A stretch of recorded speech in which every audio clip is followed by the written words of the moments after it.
I've been watching this video for about 5 minutes and it hadn't been recording. Let's get it. Who am I here with today? Damon John. Kendra Scott. Are you a business owner? I am. I'm one of only 20 female founders in the United States that have founded a billion-dollar brand.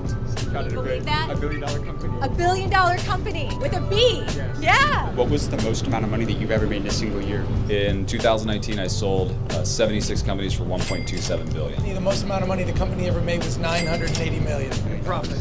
In profit? Yeah. That's incredible. It is pretty good. How can somebody become a multimillionaire in 2024 like yourself? Who am I here with today? Kendra Scott. What industry did you decide to pursue a career in? So jewelry and accessories. Yeah. Retail, wholesale. I'm omni-channel, baby. E-com, all of it. Are you a business owner? I am. I'm one of only 20 female founders in the United States that have founded a billion-dollar brand. So you Can founded you believe that? a billion-dollar Wow. company. A billion-dollar company with a B. Yes. Yeah. What's the secret to building a billion-dollar brand? So my first collection I did with $500, and then I was able to write some orders. I had a decent amount of margin. I was able to reinvest in the business. Nobody would invest in me for 10 years. I went to multiple investors. Nobody would give me a dime. Even though I was selling to big department stores and other people, no one believed in retail. So I had to do it on a line of credit card debt. I put everything I owned up for collateral. I bootstrapped this baby all the way. But as we started to get success, and one of my mentors said, if you build it, they will come. Boy, was he right. When I started having lines around the block and people coming in, they were like, all these PE firms and venture capital firms were ringing my phone and they're like, how do we get engaged and involved in this business? Keep your head down, build a profitable business. Not just a business that looks good top line. You gotta have EBITDA, baby. Yes. You gotta be making money. And that is what everybody's looking for today. 10 years in, we were able to bring investors and here we are continuing to grow. So what was the best advice that you ever... Side note, he has something that most people don't have, whether it's a man or a woman. To be able to do anything like that, you have to have it in you. Just do it. got from a mentor? Look, like we always talk about, people feeling like you gotta fake it till you make it, whatever it is. I totally disagree with that, but you can't be intimidated. Success is a mindset. My father always said, honey, don't be intimidated by the men in suits. I've walked into so many rooms and nobody in that room looked like me. And I had to have that confidence within myself to know I know what I'm talking about. I know that I can do this and I'm not going to let anybody scare me today. Have that confidence, have that ability, because there's always gonna be somebody that'll want to intimidate you. You gotta walk in there and be like, watch out, here I come. So as a billion-dollar business owner, you've been at the table with some heavy hitters. And you've had to negotiate and close some massive deals, I'm sure. What is your best negotiation advice for people that are in those rooms with those kind of people that may struggle with closing deals in today's world? Look, I always say I'm a sponge. I want to hear what these folks have to say, and I try to really understand their perspective. But at the same time, I'm going to come back with that, and I've already done my research. I've done my homework, and I came in prepared. Don't go to any negotiation or any contract negotiation without doing your homework. Know exactly who is going to be sitting in that room. Know their backgrounds. Know other deals that they've done. Talk to other people that have done deals with them, and you're going to bring out things out of your hat, and they're going to go, whoa, how does she know that? How did she hear about that? I always am surprising them, and that is the art of negotiating, is you've got to be able to surprise your opponent with a little bit of a punch right when they least suspect it. You got amazing advice. Thank you Thank so much you. for your time. I Thanks. really Take appreciate care. that. Thank Thank you. Excuse me, That's sir. Excuse me, sir. Question for I'm sorry, I'm taking notes, by the way, man. Y'all should do the same. Let's do it. you. Have you ever been broke before? I've been broke, never been broke. Yeah. And what do you do for a living out here in Houston, Texas? I'm in private equity. You're in private equity. Now, I go all over the country just asking successful people how they made it for the younger generation. Could I get just 1 minute of your time real quick? Sure. What was the most amount of money that you ever made in a single year? In 2019, I sold 76 companies for 1.27 billion. $1.27 billion. Yeah. And do you come from a lot of money? No. No. What was the number one book that changed your life? Yeah, my number one book is Ego is the Enemy by Ryan Holiday. Yeah. So good. Number one takeaway from that Check book? that out. Everything that you want is on the other side of your ego. You got to get your ego out of the way. Use people to get to where you need to go. Do you think everybody's built for entrepreneurship? No, absolutely not. Why not? Because there's a hustle and a grind that's absolutely necessary that most people are not willing to put the effort into. At what point as an entrepreneur is it time to diversify? When you have a system and process that's replicatable. If you focus on the actual system, then it doesn't matter what you do. I run 86 companies at the same time, right? So everybody that tells you to focus on one thing, they just don't know how to have a process and system to do multiple. You could run 10 businesses yourself if you wanted to. So you're running 86 companies. How is that possible? It's possible because I have a system and process that gives me all data. I'm a data analyst at the top. I have people that I empower, and then they run the same system across every single company, no matter what it is. So it's all about kind of people and systems, it Yes. seems like. All about people and systems. You're in private equity, you're in the money business. What's the best industry people should be looking to get into in 2024? Right now, AI and tech. I mean, AI and tech's everything. Why is that? Because it has the greatest opportunity for scale. Everyone knows they need it. They don't quite have it yet, and it's gonna take over so much of our computational processing in our businesses. How you doing, sir? How are you? What is your name? James Dumont. Who am I here with today? Me? Who am I? I'm Marcus Lemonis. You may know me from The Prophet. What industry did you decide to pursue a career in? You know, I wanted to go in an industry that had a lot of white space, where there was not a lot of competitors. So I got into the RV business, which was shocking to my family because they were like, you're not an RVer. But I got into it because I knew that the consolidation opportunity was really clear, and the ability to get into places that were unregulated made it really easy. So 20 years ago, it was zero, and today it's a $7 billion business. What was the most amount of money that you ever made in a single year? The most amount of money the company ever made was $980 million in profit.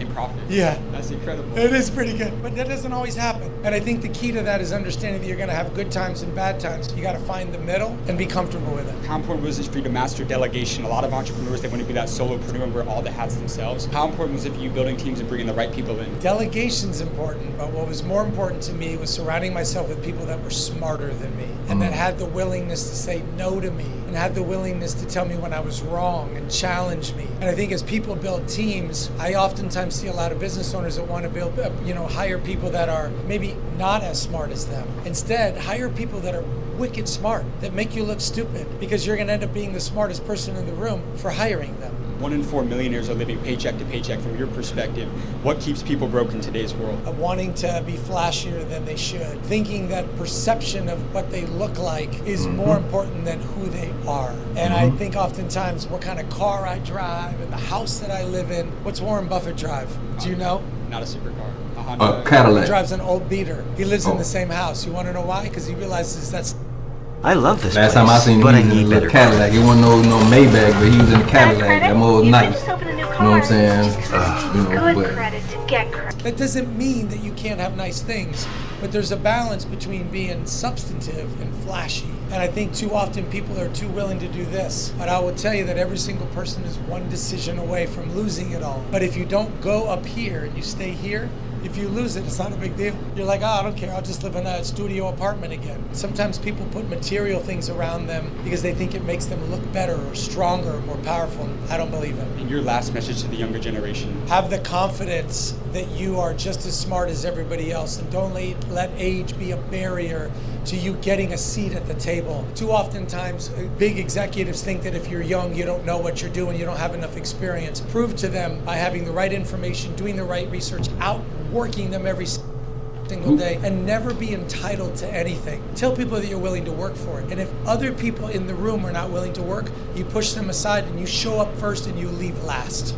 You got amazing advice. Thank you, brother. Guys, $980 million in profit. We just interviewed Marcus Lemonis, who's the founder. So, just quick side note, man, he did say a lot then. That definitely, especially like I can speak for like the community I come from and where I come from, man, and like the black community that I come from. And I know it's a people thing, cause it's really not like a racial thing, but us as black people, we got that what he just said, bad. Yeah, man, I never been the one to worry about or have to have on, a bunch of jewelry or what best clothes. Like, don't get me wrong, I've had them. My mom growing up, I was the only child. She always wanted me to have, nice things, so to say. So, she would do all kind of stuff to have me in polo and Tommy Hilfiger and Duck Head and, Levi's, you know what I'm saying? Like, all kind of stuff like that. I'm telling my age right now. You know what I'm saying? But like I say, man, it's in you, not on you. Just remember that, y'all. It's in you, not on you. Let's get it. Who am I Right. here with today? Damon John, And what industry did you Boo-boo. decide to pursue a career in? fashion. Fashion.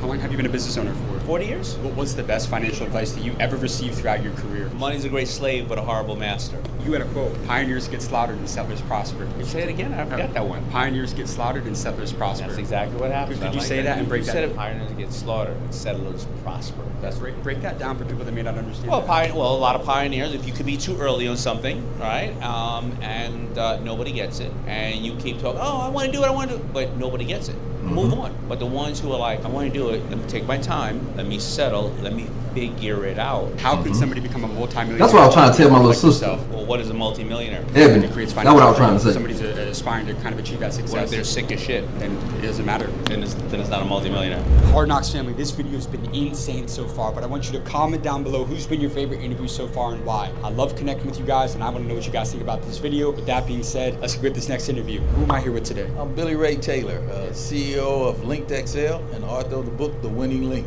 How old are you now? I'm 57. And if you were to go back in time and have a conversation with your 20-year-old self, when you were starting from zero, what's the best advice you would give to your younger self? If a bird lands on the branch, does the bird trust the branch or does it trust its wings? And the clue, I've seen many birds land on branches, but what I've never seen is a branch break and the bird fall and die. Trust your wings. Wow. How long have you been a business owner for? 5 years, I branched off and started my own company called LinkedXL. What was the most amount of money that you've ever made in a single year? Well over 7 figures. 7 figures. Yeah. Could you give me a range? Between 1 and 3. $1 and $3 million. That's me personally. What's the greatest lesson that you've learned about entrepreneurship that you'd pass on to someone about to start their first business in 2024? Deliberate clarity. You can't manage a secret. Who was the most important person that you met throughout your career? My mom. My mom. Was she a business owner? Or? Well, of our house, but she taught me the most valuable lesson, and she said, start with a standard. What you accept, you can't change. So if you don't set the standard, the best coaches, the best leaders, right? Think of home plate in baseball, it's 17 inches. If you play Little League baseball, high school baseball, it's a standard. Coach, you don't widen play. You got to play to the standard. And then what you accept, you can't change. What you accept, in other words, you got to know your worth. You got to know it. Know your value. You can't give freebies. When I tried to give people my consulting, when I gave them my software, no one took me up on it. When I said, well, you're losing how much?